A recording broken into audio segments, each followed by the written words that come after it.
We go through our favorite sleepers on offense next on the Unbearable Sports Podcast.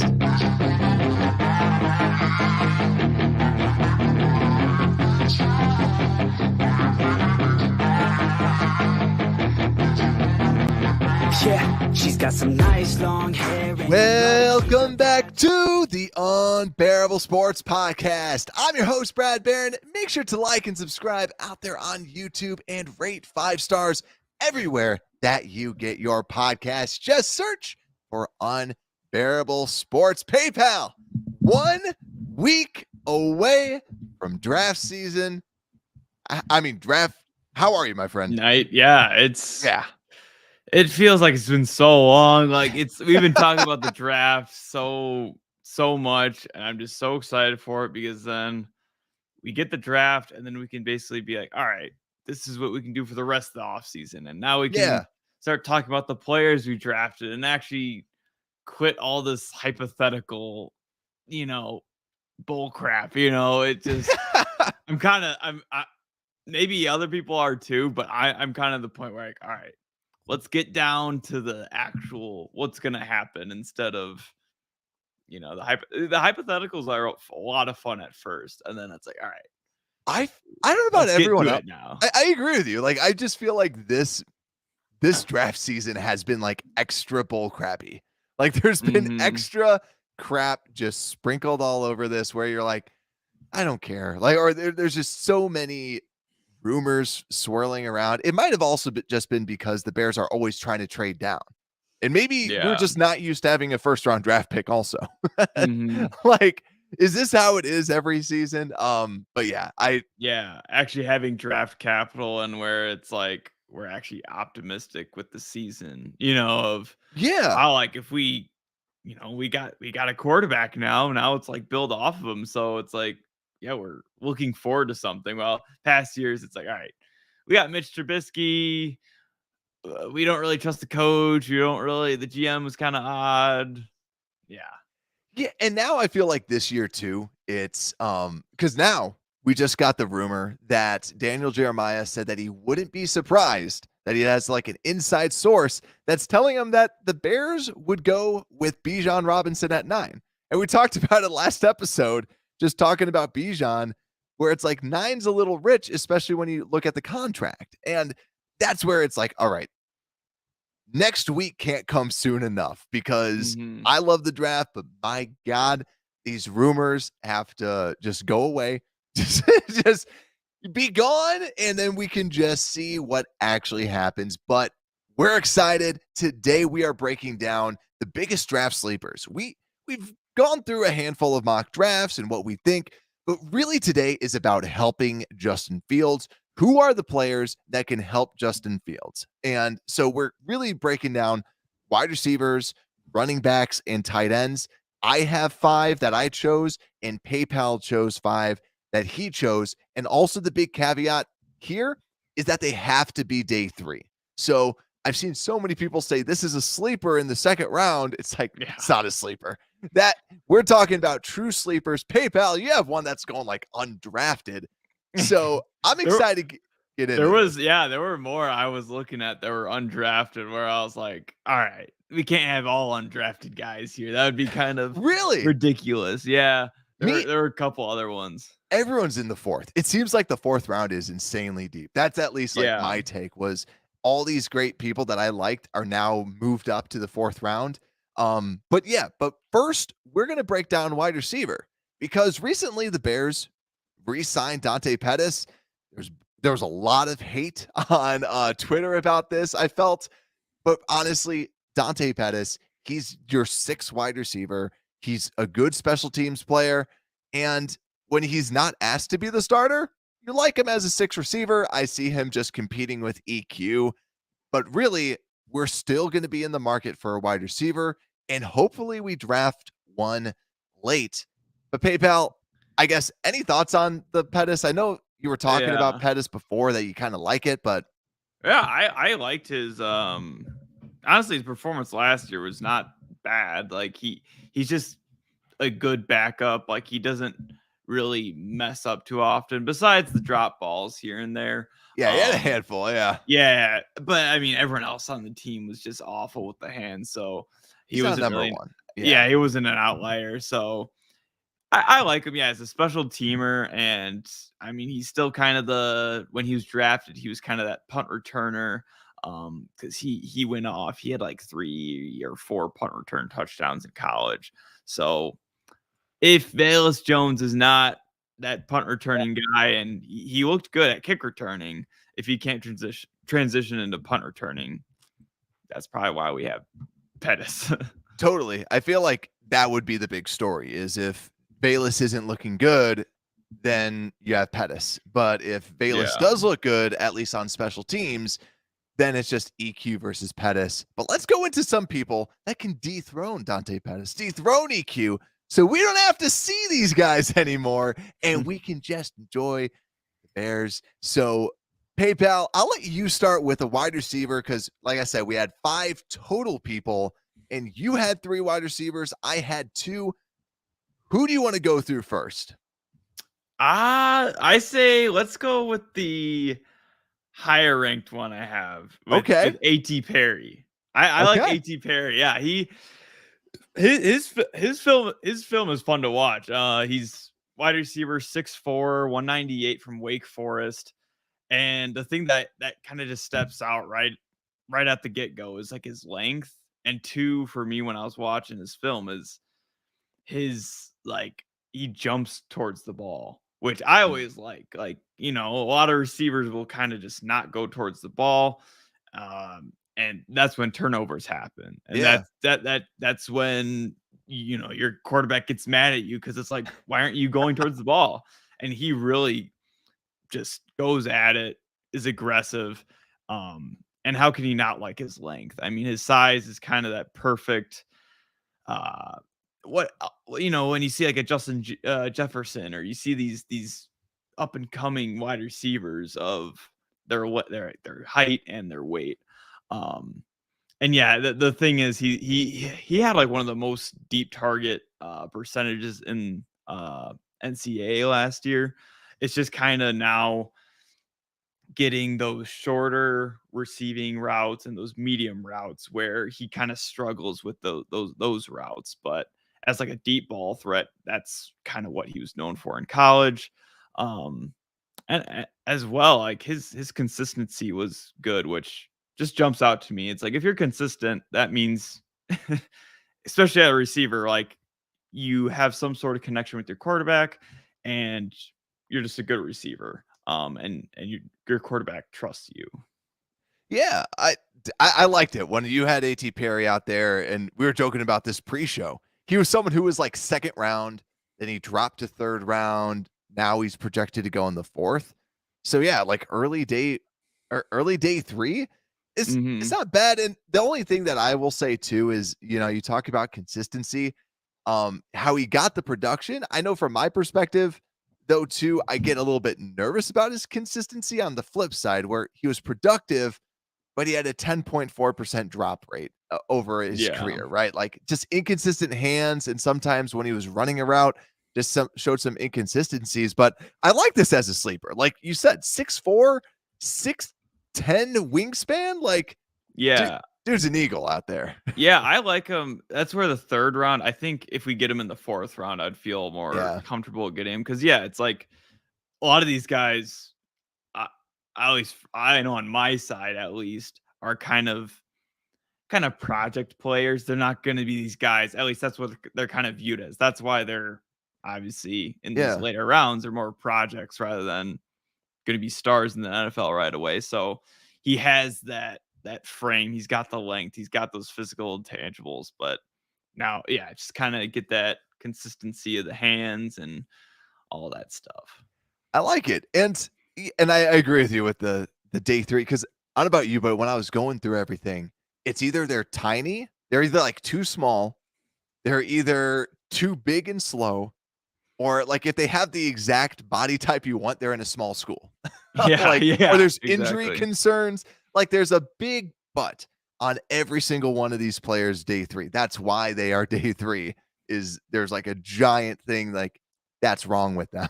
Yeah, I do have. I caught something that PFF said about AT Pair. I really like this. They said he's a long-lived deep threat who gives the quarterbacks a large margin of error, which I think is huge. Like, Okay. you think of Justin Yeah. Fields, and he was kind of inaccurate a little bit last year. So it's like if they have a large margin of error when you throw it to them, that's perfect. So Yeah. I like that. And I'll you know what? Now because the way that you said that, I know exactly who I want to put up next cuz my wide receiver, this is actually my favorite sleeper. And I don't think people can really call it a sleeper now because he's projected to go in the 4th, might even go in the 3rd. He's been kind of but I think like he's pretty much solid in the 3rd. And it's wide receiver Michael yeah, Wilson out of Stanford. I like put on this dude's tape and he is insane. He's got great route running because you talk about Justin Fields. He needs to separate. He separates from the receiver. Reminds me of Juju Smith-Schuster, where he doesn't have the long speed out there. 6'2", 213, big receiver, ball like just the way that he attacks the ball at the catch point, he puts on late first, early second tape, but it's his injuries that scare me, right? And that's where I also put him on my list for sleepers because if the Bears draft him, I feel confident in their injury staff and their medical staff to say yes or no, right? So mhm. for the sake of me as a fan, if the Bears pass on Michael Wilson, it's because of his injuries, but I'll just tell myself that. But really, it's like it because he only played 10 games in the past 2 seasons, but my God, he blocks well, catches well.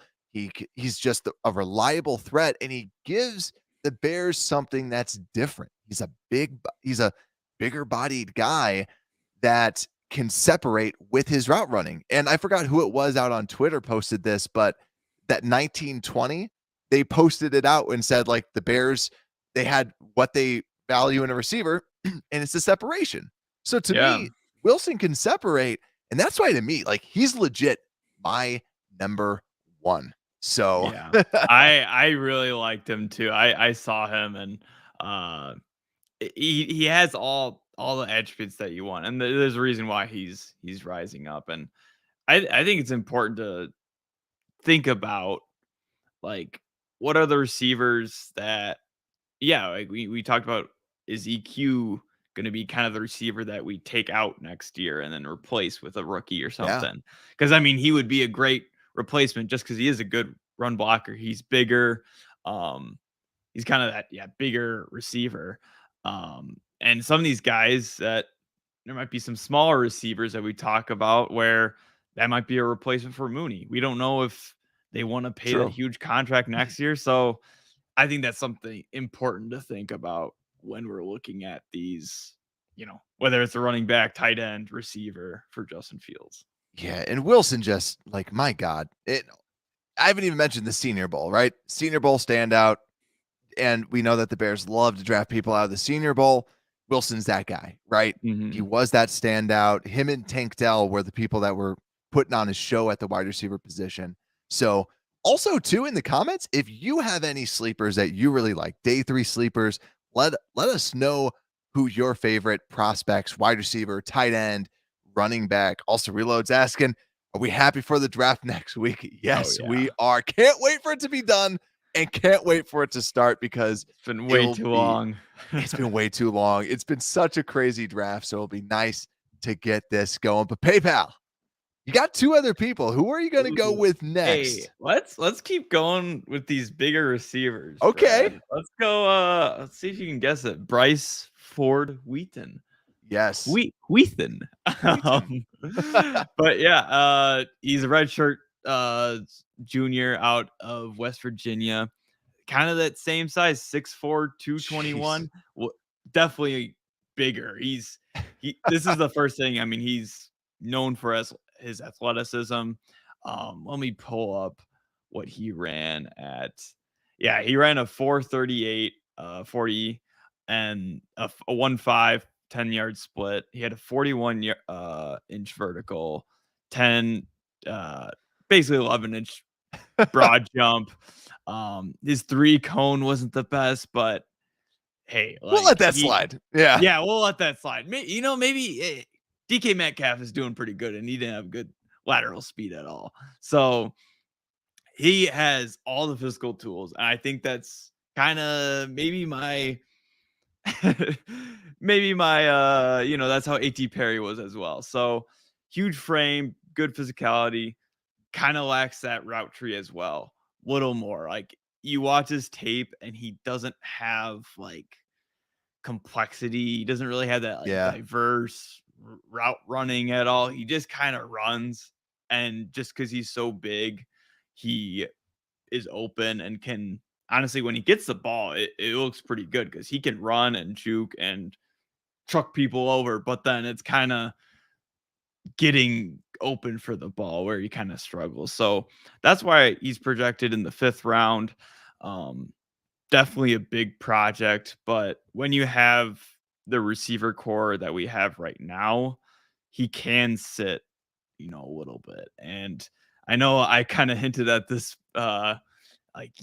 we were talking before, and I think this guy would be so much fun to watch in the preseason just because he is so big. I could see him be one of those guys that Yeah. balls out in the preseason, but he's not ready for the regular season just because he doesn't have that diversity. Like he can play against younger players that don't know as much, but when he starts playing, um, so yeah, he just has to learn from, you know, DJ Moore or these receivers in front of him of how to run routes and how to get open. Yeah, Ford Wheaton is interesting because, yeah, projected in the 5th is where he should go. So a little bit later than the other ones we were talking about. And yeah, when you talk about like the deep ball, when I was watching him, yeah, he screams like you're just going to ask this dude to run straight. And Yeah. there was someone that was talking about this, like, there's a projection, like when if you're a wide receiver and you have the height, you have the speed and everything like that, you're a deep ball guy and you're going to succeed as a deep ball guy. And Mhm. I think this also opens the question of what type of an offense do the Bears want to run? Do they want to run an air raid deep ball offense with Justin Fields, where Justin Fields is good at throwing the deep ball, or do they want to have more shorter yard gains and stuff like that, right? And have more route technicians, which it seems like they might want more route technicians, but it's going to be an interesting Yeah. thing. So this is a very interesting guy. Yeah, it'd be interesting. If they want to, incorporate because they are heavy run scheme where it's like, would they do the play action and have those longer routes? And so yeah, this guy, I think it's kind of like it's almost like if we drafted like a now this is kind of Quentin Johnson in like the 1st round where it's like, or even like Anthony Richardson, like you Yeah. get so excited about those guys just because of like you're like, oh my god, Potential. they're they're huge, like they got all like just imagine because they're so athletic and strong, like what they can be. So getting a guy like that in the 5th round would just give me really like, oh, like this guy could be something, you know? Oh, for sure. And so I'm actually going to go. So you have your big, fast guys. Like you've been going big. I'm going to go a little small with this next player. My next sleeper is Jaden Reed, wide receiver out of Michigan. And when you're talking about Quentin Johnston, right? Ford Wheaton being kind of the off brand version of him, right?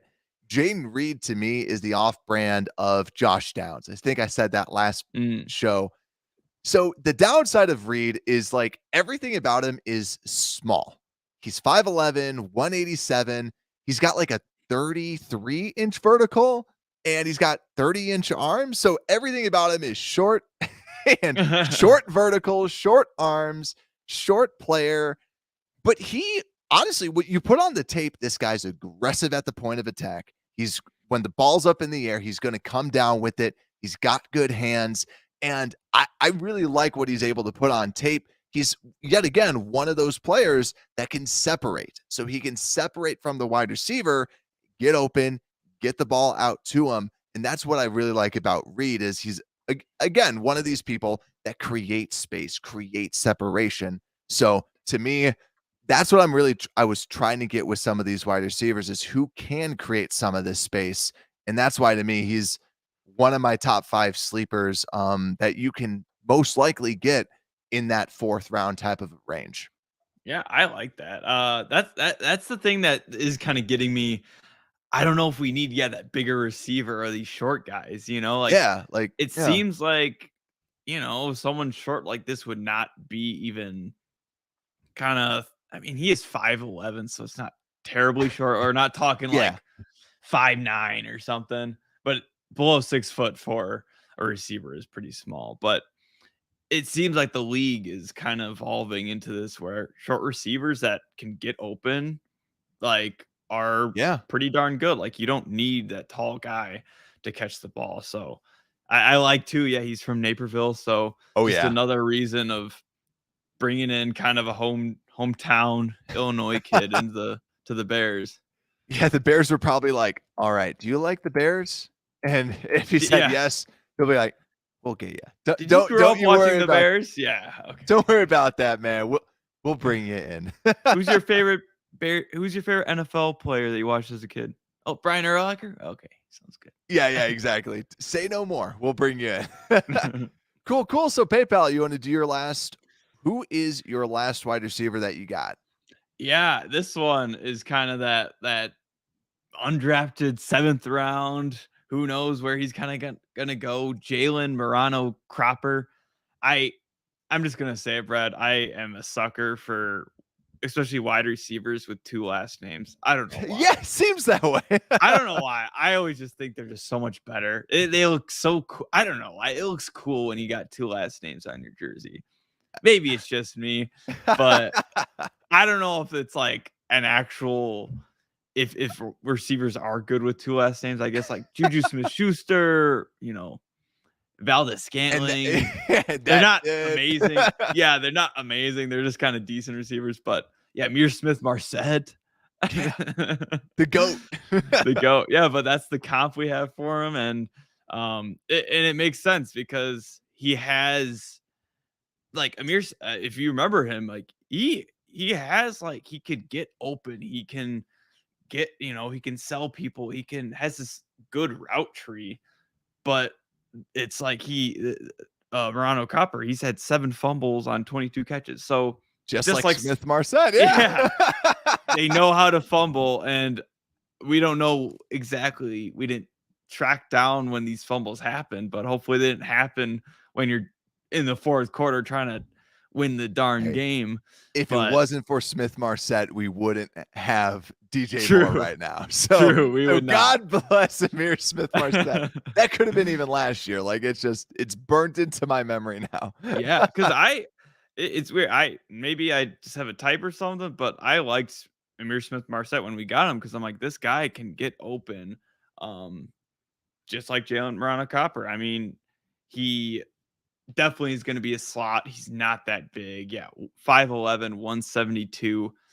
Obviously, when you get to the NFL, you can put on size. We'll see if he is drafted, if they do put a little bit of meat on those bones.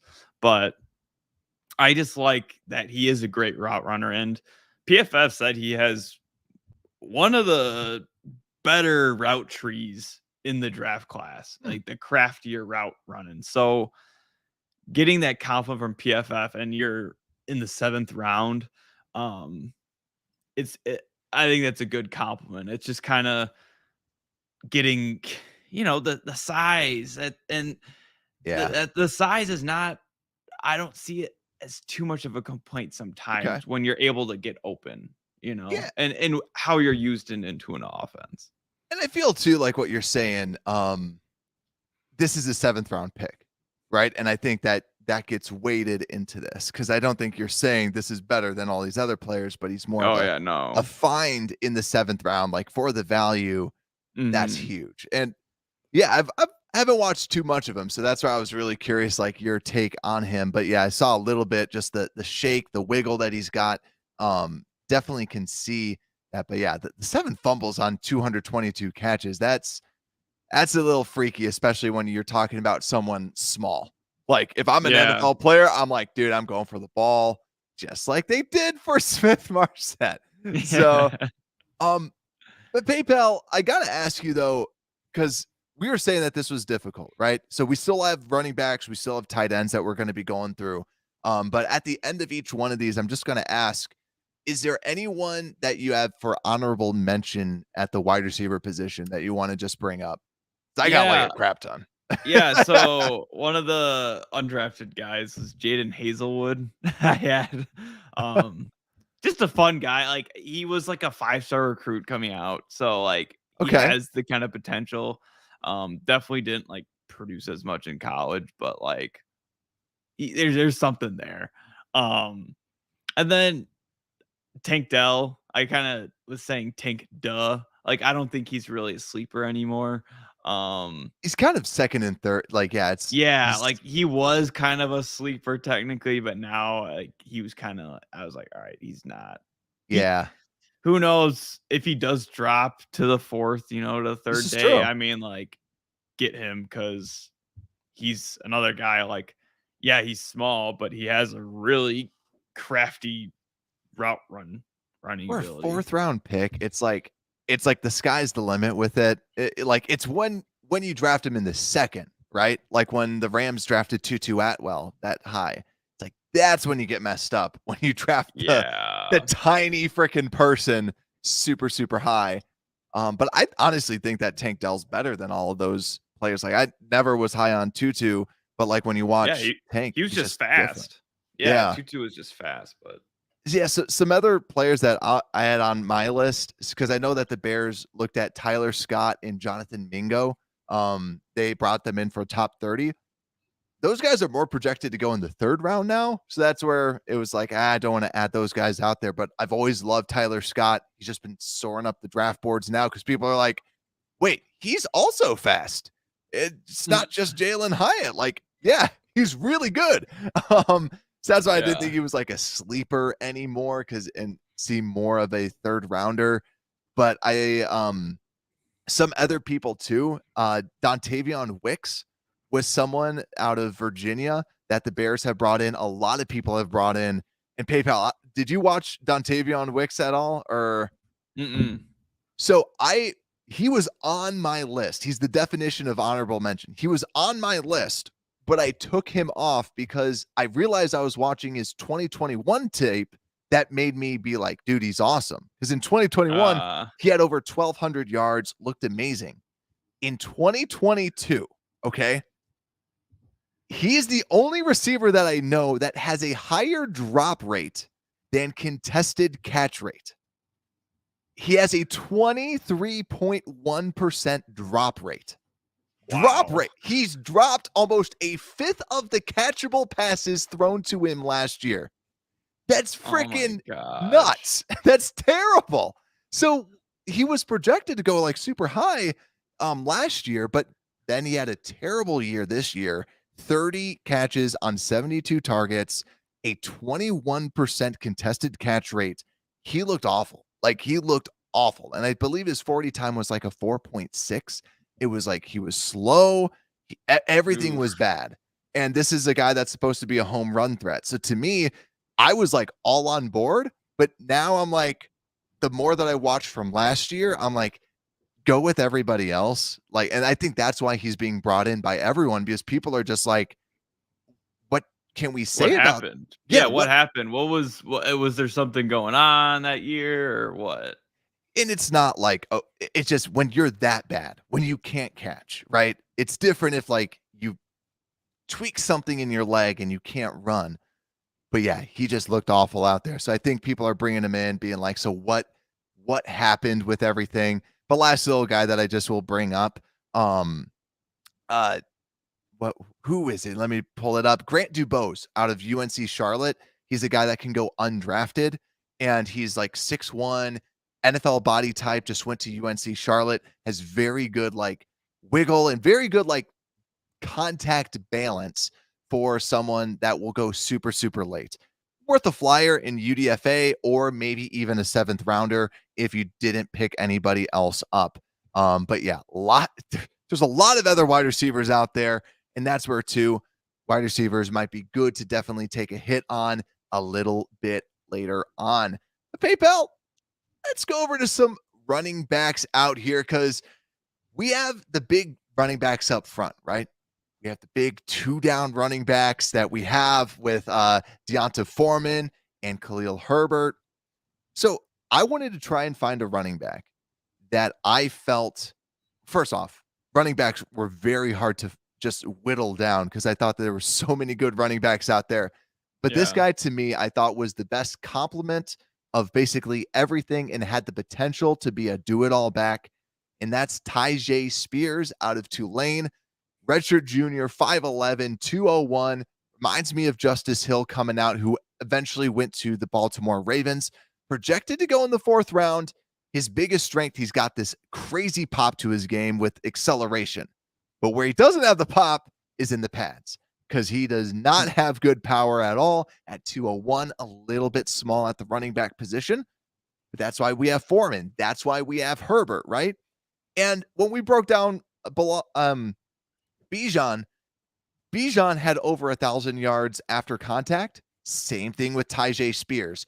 1,586 rushing yards, 1,052 after contact. Absolutely thought looked great. Best running back at the Senior Bowl. And when you put on the tape, he's just explosive. And the reason why I also like him over some of the other running backs is his versatility. He can block. He's a willing blocker in the passing game, which we've been desperate for, especially since Monty won't be there. And he was graded as one of the top receiving running backs according to PFF last year. So he's got some good receiving skills. He also can block well. To me, this is a guy that you take a flyer on in the 4th round because he has the potential to do it all. There's a lot of running backs that are just really 1 and 2 down guys, but I think this guy could be a do it all back and give us some of that 3rd down flexibility. Yeah, I think this is the kind of day 3 guy I would get really excited for. Yeah. Like, all right, are we gonna pick him? Like, and I would get really disappointed if someone picked him up. Yeah. Out of any of the guys that we kind of talked, I think this would be, and honestly, a reason why where it's like, all right, Bijan Robinson would be awesome, but we could get a guy like this in the 4th round, and we could wait multiple rounds rather than getting Bijan and having to use like a ninth pick, or if we're somehow able to trade back a little bit and use him still for a 1st round pick. So yeah, he's incredible. And yeah, there's still something to be said that, he did well at the Senior Bowl. Exactly. Like, just look at the Senior Bowl people, look at what they did, because that's also against the top competition, right? Yeah, right. It's against the top competition. You got to look at that. And everyone was saying this guy's the best running back there, like by far, period, end of discussion. So that speaks volumes. But PayPal, you gotta bring up the next guy because I was so happy when I saw this guy come up. Who is your running back sleeper? I think I had to. Deuce Vaughn is the one I put, right?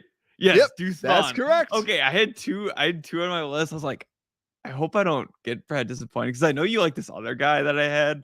Okay. But yeah, Deuce Vaughn, I love him. Like, we just talked about a guy that, lacked size, even though he was still 5'11 and 202. Deuce Vaughn, junior out of Kansas State, 5'5, 179. He just like that's small, but it's really small. That's the 0th percentile. Yeah, and that's where out of all the position groups, I guess running back is the best spot to be that small because his biggest, pro is his speed, but then also his contact balance. He's so low to the ground, it's hard for people to tackle him. Like, he's just so small. We saw with Tariq Cohen. Everyone's like, oh, he's undersized, all this stuff. But Tariq Cohen, he would break tackles pretty frequency, and he was just so shifty too. Where he could, juke people, he could break tackles, all that stuff. And when someone's only complaint, honestly, is their size, that's something I like and kind of look for because size isn't that big of a deal and almost a compliment.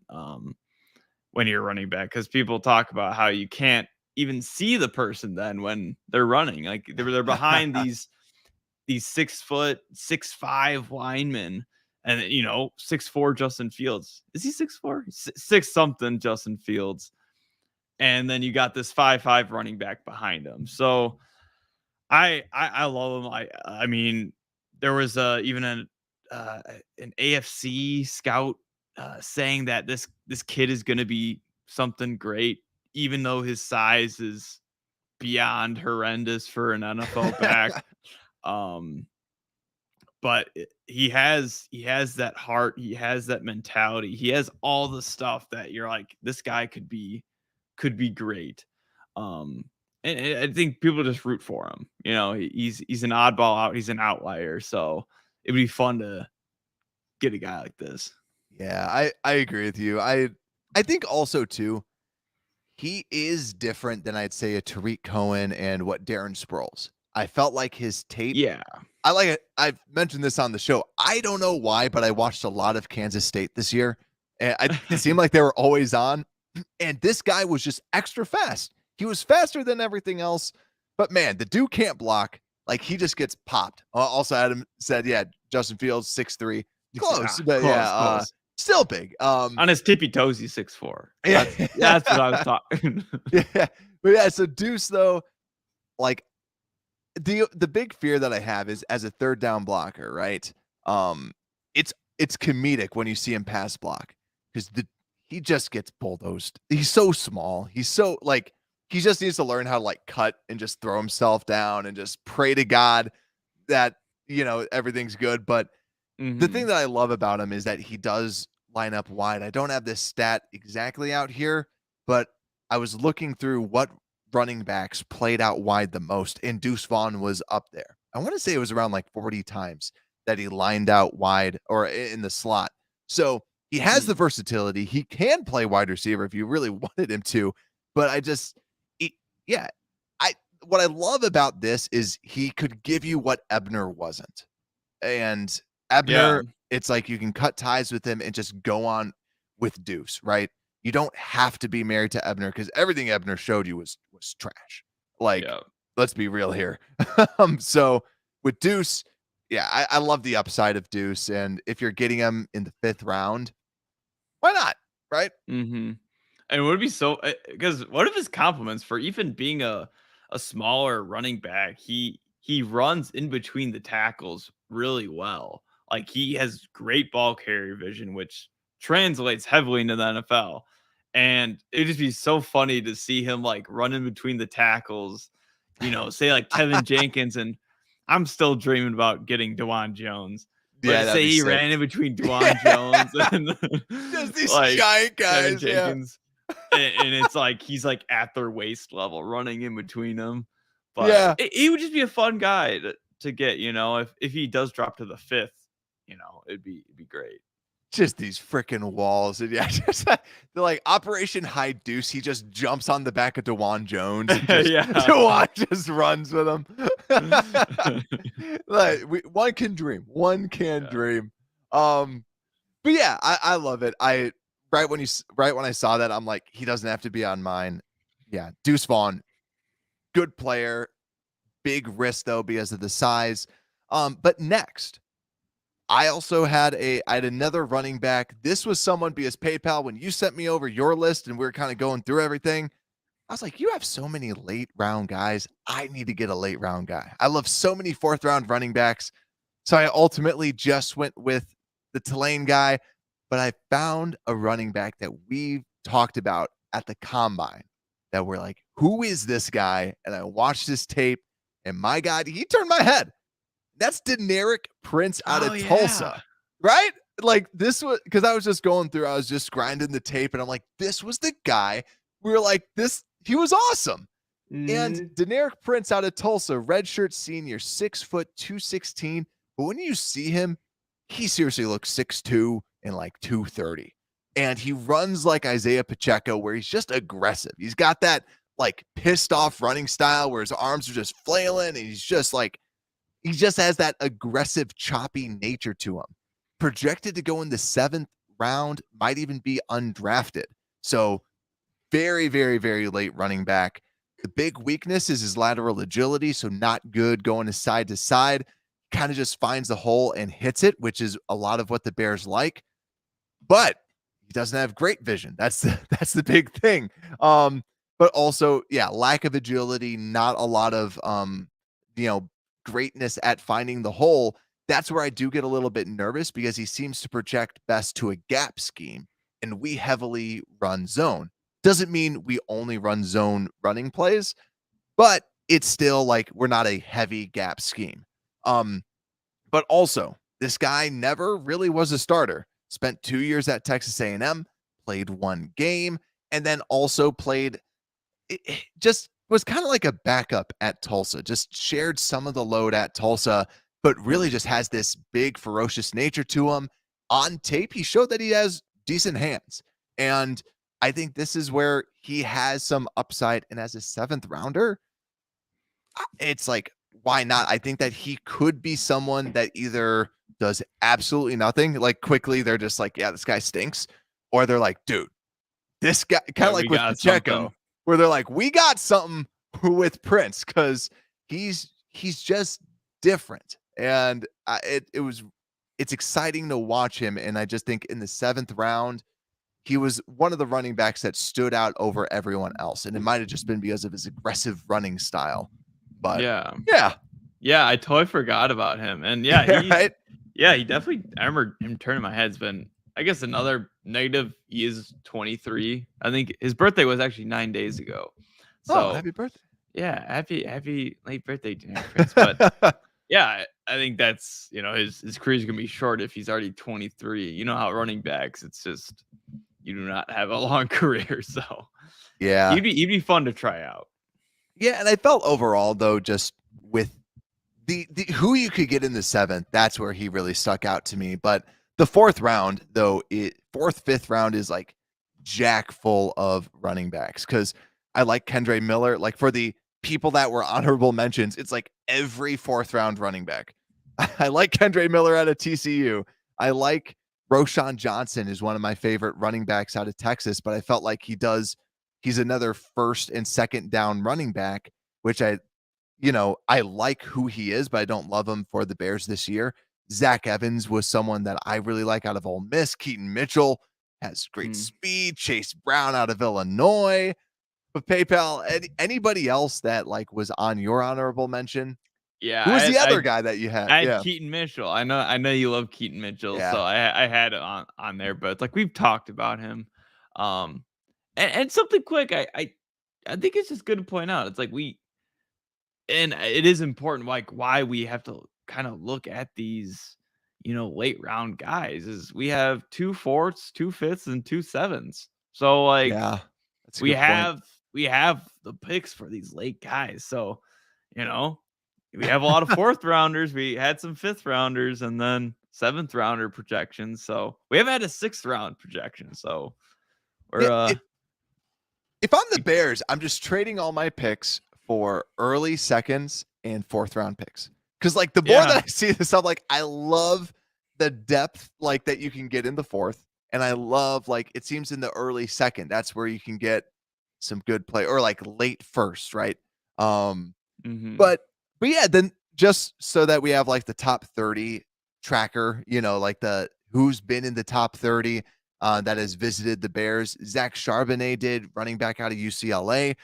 He projects more in the 2nd round, could potentially drop to our early pick in the 3rd. So not necessarily a sleeper. I love him on tape. Kind of more of an AJ Dillon type of player, phenomenal running back. But yeah, just overall, not necessarily like a sleeper per se. I also forgot to say another honorable mention, and that's Xavier Hutchinson, wide receiver out of Iowa State. We talked about him a little bit. It's just to me, he reminds me of Alan Lazard coming out of Iowa State. I know we have a lot of Iowa State fans that listen to the show, and I think that he can, if we want an Alan Lazard, go with Hutchinson. He can run Mm. phenomenal quick slants, and if that's what we need someone that does that in our offense, I think he's the perfect guy for it. But PayPal, I'm excited for this last one because I literally never watched this guy. I had to put graphics for this guy together, and I only found one scouting report on him. So I was like, I'm just going to throw whatever this scouting report says on it. And I'm just because I'm like, I purposely don't want to watch this guy because I want to react to what you have to say about him. At tight end, who is your sleeper? I have technically he's a receiver. He's technically was a wide receiver. Yeah, you're correct. EJ Jenkins. I okay. First off, I'm not in love with this guy. That's where he's 7th rounder. UDFA, yeah. Yeah, UDFA.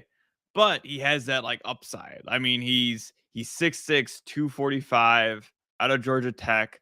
He has the size, has pretty darn good hands. So I think of like if he transitioned to a tight end, he would have great hands. He'd be a receiving tight end. Definitely a big developmental guy. He needs to get. He needs to learn how to be a blocker. He needs to learn basically how to be a tight end because he's never played at that position. He's playing against these small corners. He's going to be playing against linebackers, safety maybe. He's going to have to learn all that. Maybe we line him out more. Maybe he's going to be a guy that maybe we play just goal line for just this upcoming year, but definitely developmental prospect.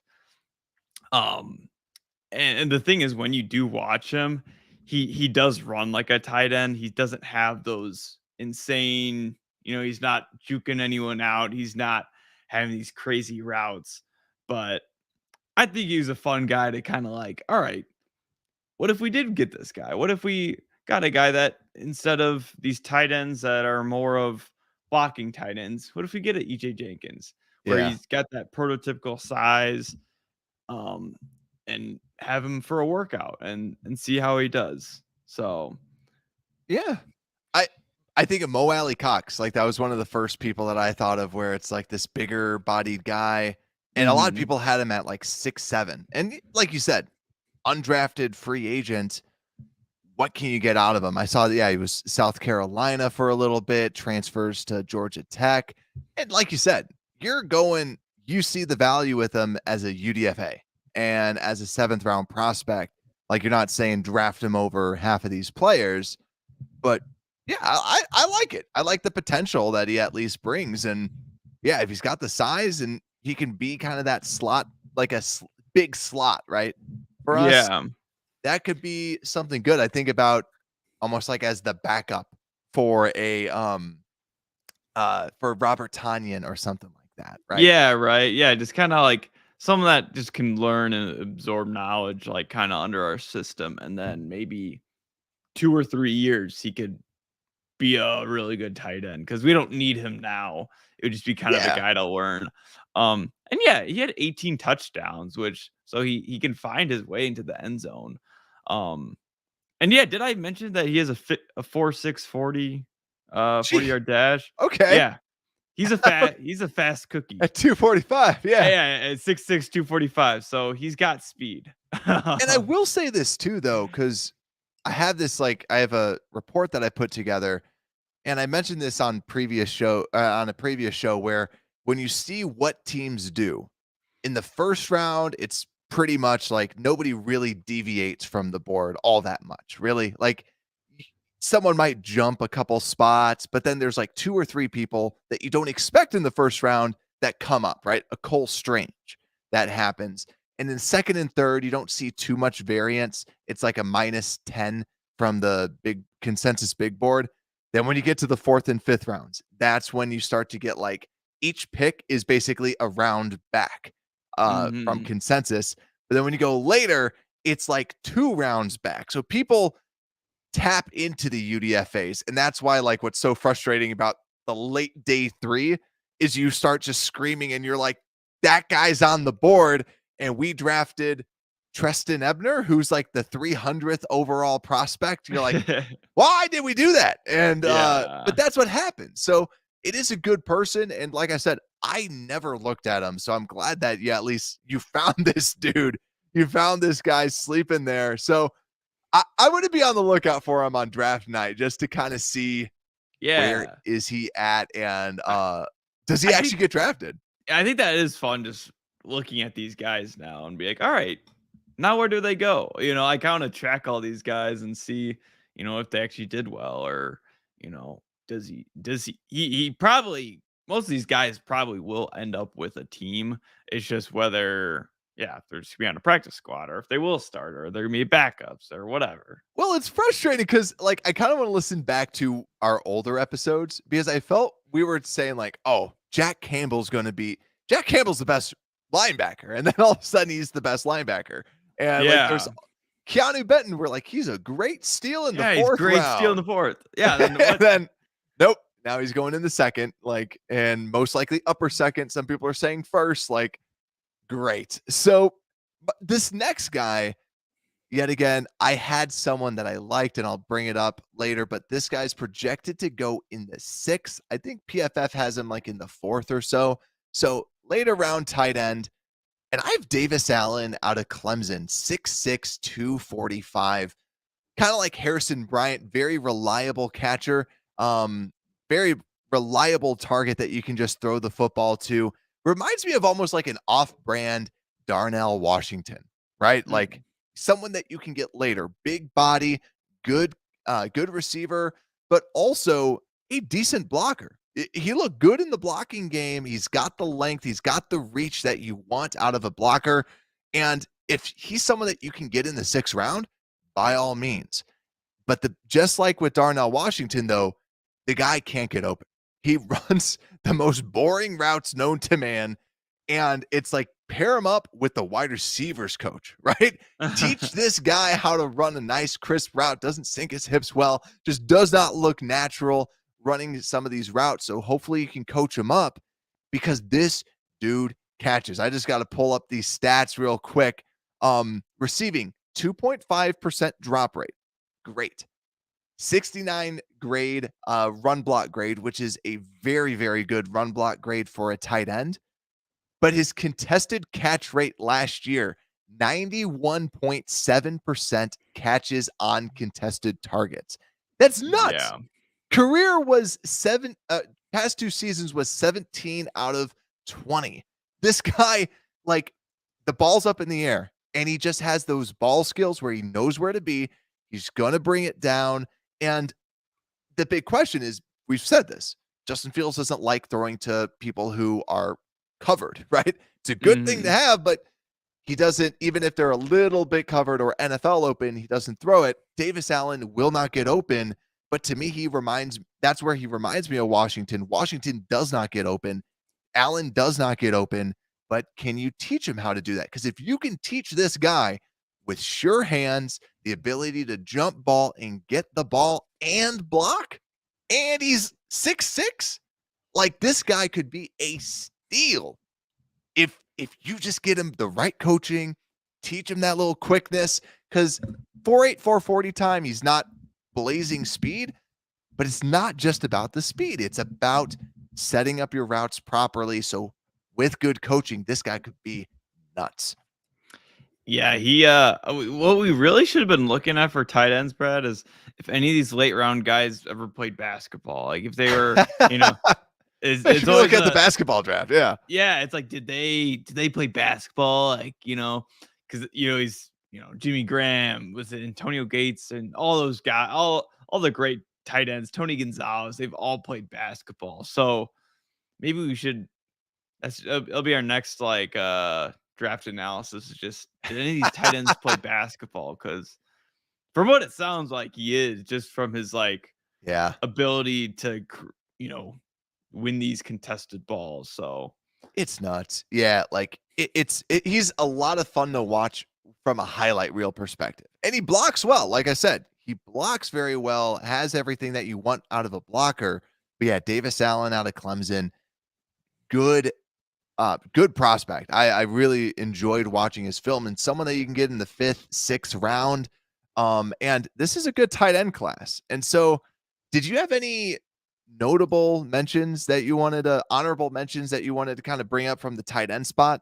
no, not really. I didn't have because that's the thing. If we're not picking from 6th, 7th round undrafted for tight end, I don't want to use a pick. For me, I liked Payne Durham out of Purdue, and the Bears actually also brought him in. I thought he looked, I think it was in the Senior Bowl, one of the All-Star games when I watched him. I was like, this guy just plays tight end. He just gets it. And that was another thing too, when I discussed Jaden Reed that I forgot to mention. He just looked different. And same thing with Michael Wilson. Looked different than any of the other wide receivers. You just go, this guy can play in the NFL. The other person too that was going to be on my list, but he's getting too much hype now. It's Luke Schoonmaker out of Michigan.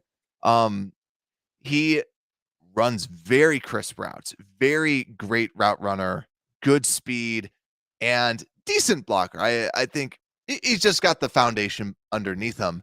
But it seems like now he's going in the late third. Now he's just been flying up boards, 6'5", 251.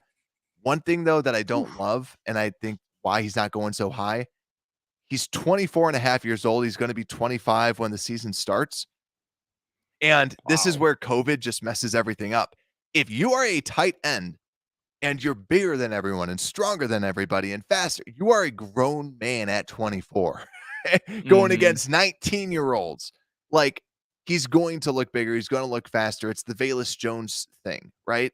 And that's why he's kind of down a little bit, but he is an interesting person to look out for sure. But yeah, so that is our group of some of these deep sleepers. Adam was asking about A.T. Perry. Yeah, at the beginning, that was the first one that was on PayPal's list. So actually, I'll just fly through the list of our favorite sleepers real quick just to wrap it up. We had Deuce Vaughn, Deneric Prince, Tyjae Spears at the running back position. Then we had Michael Wilson, Jaden Reed, A.T. Perry, Bryce Ford Wheaton, Jalen Moreno Cooper at the wide receiver position, and Davis Allen and E.J. Jenkins. These were our 10 favorite day 3 players. Let us know what you guys think. Who are some of the day 3 players that you hope that the Bears get? We really wanted to just focus on the other positions that we haven't talked about, right? That we haven't covered. Yeah, no, the people that people don't talk about. I think everyone hears about I don't know, Christian Gonzalez. You hear all about the first and second rounders and how great they're going to be.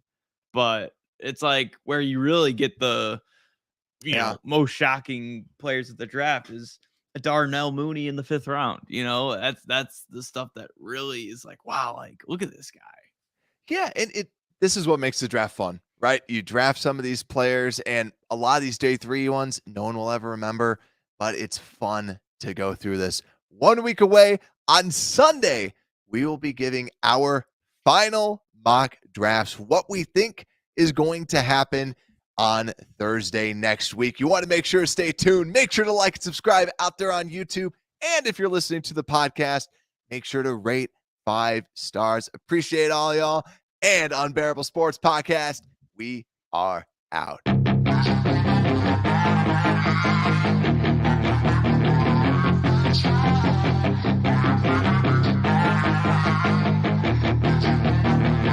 Yeah, she's got some nice long hair, and you know that she's a